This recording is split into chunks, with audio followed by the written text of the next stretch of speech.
Kariane. On est ici à quelques heures pour le lancement de la session parlementaire à Québec. Si on regarde les dossiers importants qui seront discutés, on va commencer par l'île d'Orléans. Oui. Sûrement que l'agriculture aura un point important pour vous à la prochaine session. Et j'ai entendu les revendications là, des producteurs de pommes parce que, bon, les différents producteurs dans différents secteurs ont été durement touchés là, par la météo cet été et les producteurs de pommes ne font pas exception. Ils ont lancé un cri d'alarme dans les médias. Puis moi, je me suis assurée qu'on va revoir les programmes à l'automne. Le MAPAC va revoir ses programmes, mais je me suis assurée qu'on englobe aussi les producteurs de pommes. On m'a confirmé que c'était le cas et qu'il y aurait des montants effectivement supplémentaires. Là, on attend que cette étude, cette révision-là soit faite. Mais tu sais, c'est tellement important pour nous.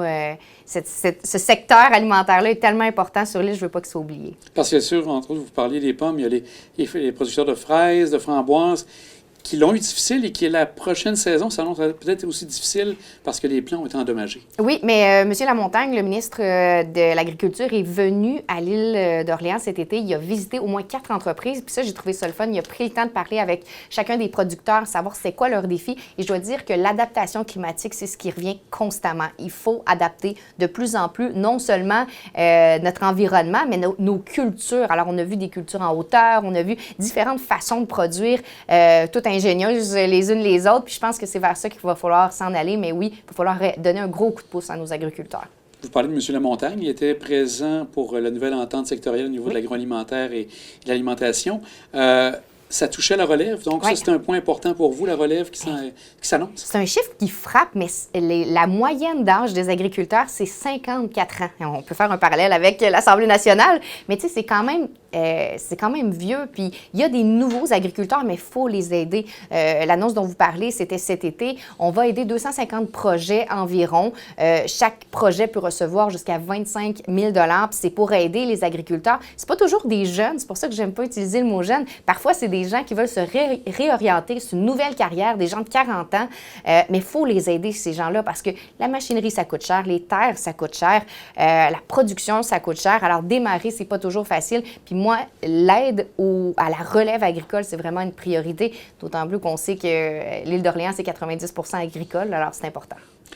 Il y a aussi l'érosion des berges, qui est un dossier important parce que, bon, ça commençait à Saint-François, il y a eu beaucoup de travail qui a été fait. Saint-Jean, il y a eu aussi des études qui ont été réalisées. Est-ce qu'il y a, dans les plans du gouvernement, des éléments à retenir du côté de l'érosion des berges? Oui, il faut mentionner que cet été, j'ai rencontré tous mes maires. À l'île d'Orléans, j'ai rencontré vraiment les maires, les préfets, les DG, et je leur ai demandé quelles sont vos préoccupations principales, et l'érosion des berges, ça revient à chaque fois. Il faut savoir que le gouvernement a mis 120 millions environ pour contrer l'érosion des berges, mais ça touche, cet argent-là sert à l'est de la province. Moi, j'ai demandé, est-ce qu'on peut faire une exception et entrer l'île d'Orléans dans ce programme-là?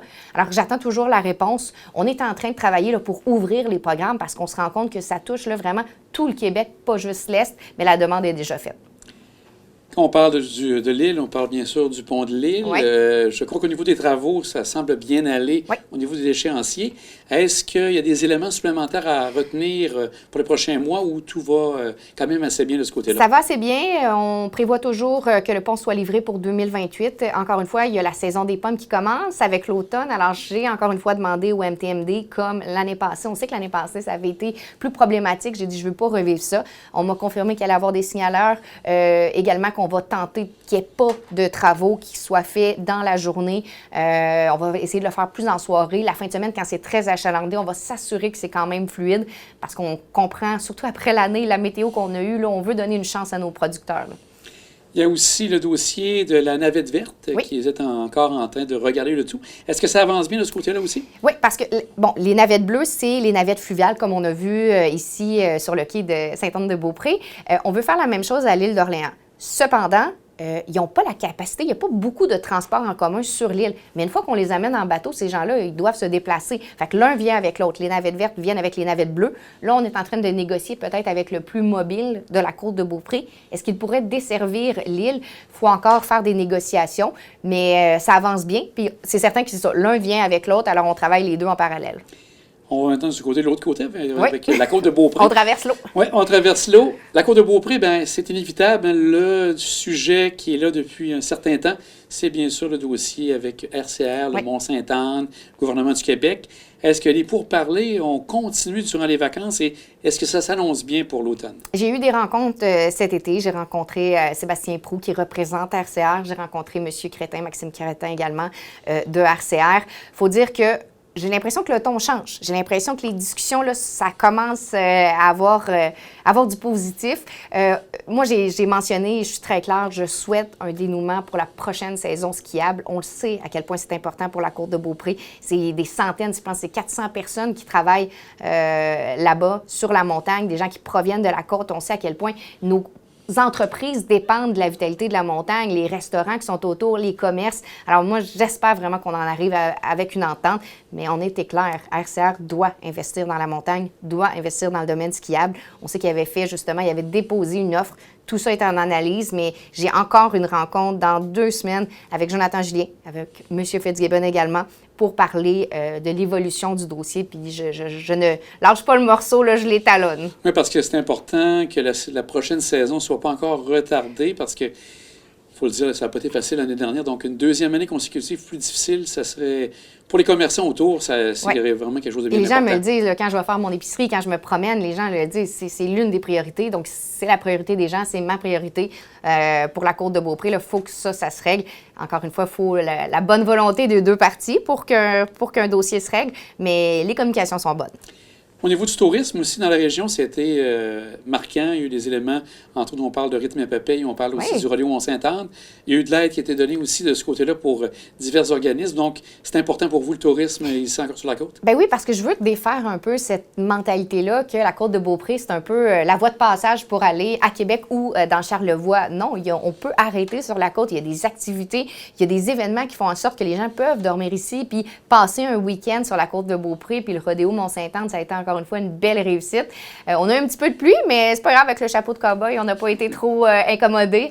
Mais c'est un bel événement, puis c'est pour ça qu'on investit dans des événements comme ça. Vous parlez de Rythme et Papille également, événement familial qui est incontournable. Alors, il faut investir dans des événements comme ça. C'est pour ça que j'espère tellement que le projet aura à la basilique du côté ici de Sainte-Anne-de-Beaupré, que ça se réalise. Il faut ajouter des offres touristiques qui vont faire en sorte que les gens de Québec vont vouloir venir, les gens de Charlevoix vont vouloir venir. Puis c'est avec des projets comme ça qu'on va y arriver. Il y a eu à Bois-Châtel, donc il y a une des problématiques demeure toujours sur le boulevard Sainte-Anne, à l'entrée quand les gens arrivent, parce que, bien sûr, la population a augmenté beaucoup dans les dernières années. Est-ce qu'il y a en tête des projets là, pour pouvoir améliorer la situation et la sécurité dans le secteur? Oui, ça, c'est une demande que j'ai faite pratiquement quand je suis entrée l'année passée. Puis là, ça avance très, très bien. Le MTMD, donc l'ancien ministère des Transports, a reconnu qu'il y avait une problématique. On a installé des caméras de surveillance pour faire l'analyse. On sait donc, c'est l'entrée pour aller sur le chemin de l'église. Mais là, puisque la population augmente, la voie d'attente dépasse sur la 138. Puis quand les gens conduisent vers Charlevoix, mais ils regardent la chute, puis là, passe proche de faire un accident parce que les gens sont arrêtés. Donc, je trouvais ça dangereux. Le maire trouvait ça dangereux. On a demandé à ce que cette zone-là soit reconfigurée. Et là, on nous a dit, oui, ça va être fait. Il y a des analyses présentement.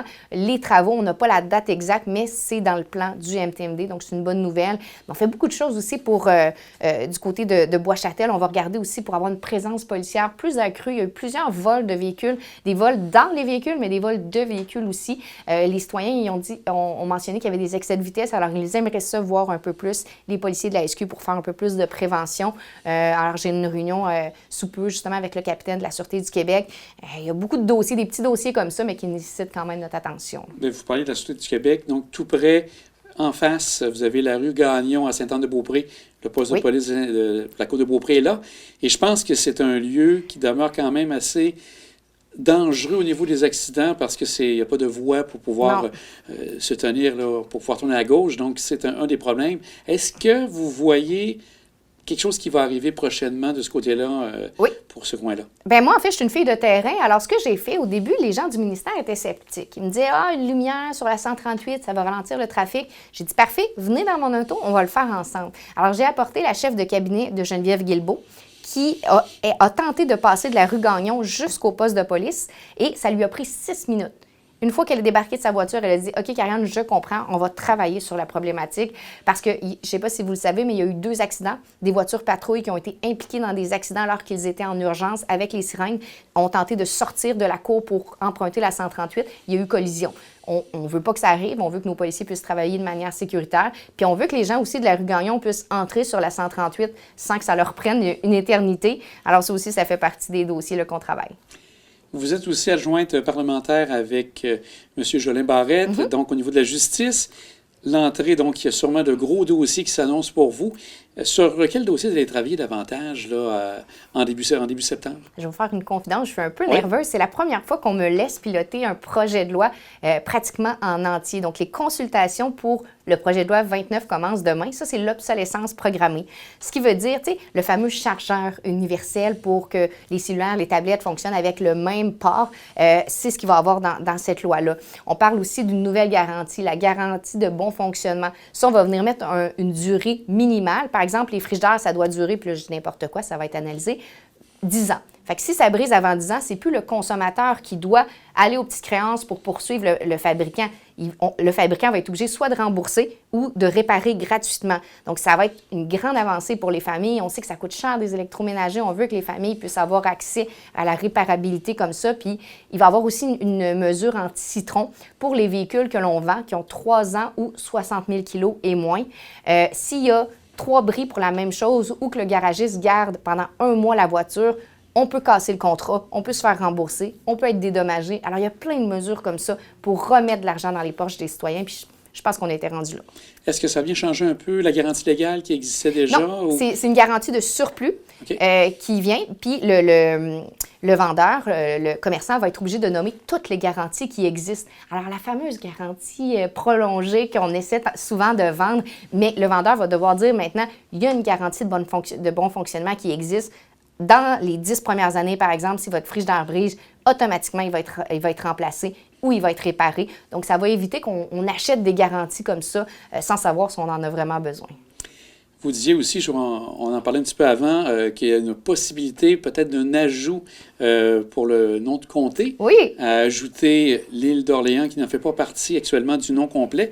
Est-ce que c'est des démarches qui sont quand même assez longues à faire? Ça commence en fait. Il y a des consultations, ça a lieu, je ne sais pas à quelle fréquence, mais ça a lieu quand même assez souvent où on revoit parce que, tu sais, souvent il y a des naissances, il y a des mouvements de personnes, donc les circonscriptions, le nombre d'électeurs varie.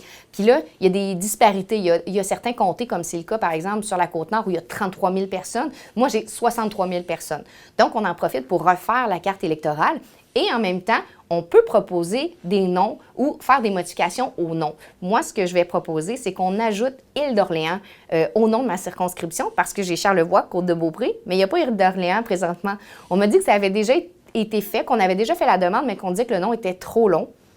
Je vais quand même m'essayer, je vais regarder. Sinon, ça ne me dérange pas de prendre plus de temps pour écrire mon nom de circonscription. Mais je me dis que c'est important que les gens de l'île soient représentés. Puis au niveau du territoire, est-ce qu'il y a des discussions pour qu'il y ait des partis qui s'ajoutent, qui se retirent pour votre comté? Pas pour l'instant, non, parce que moi, je fais partie quand même de la moyenne. On vise 60 000 environ, puis moi, je suis à 63 000. Donc, pour l'instant, je suis dans la moyenne. Il ne devrait pas avoir de modification quant aux municipalités. Je garderai mes 27 municipalités, mais je peux faire l'ajout pour tenter d'allonger le nom de la circonscription. Mais Karianne, on va vous souhaiter une belle rentrée parlementaire et que les projets se réalisent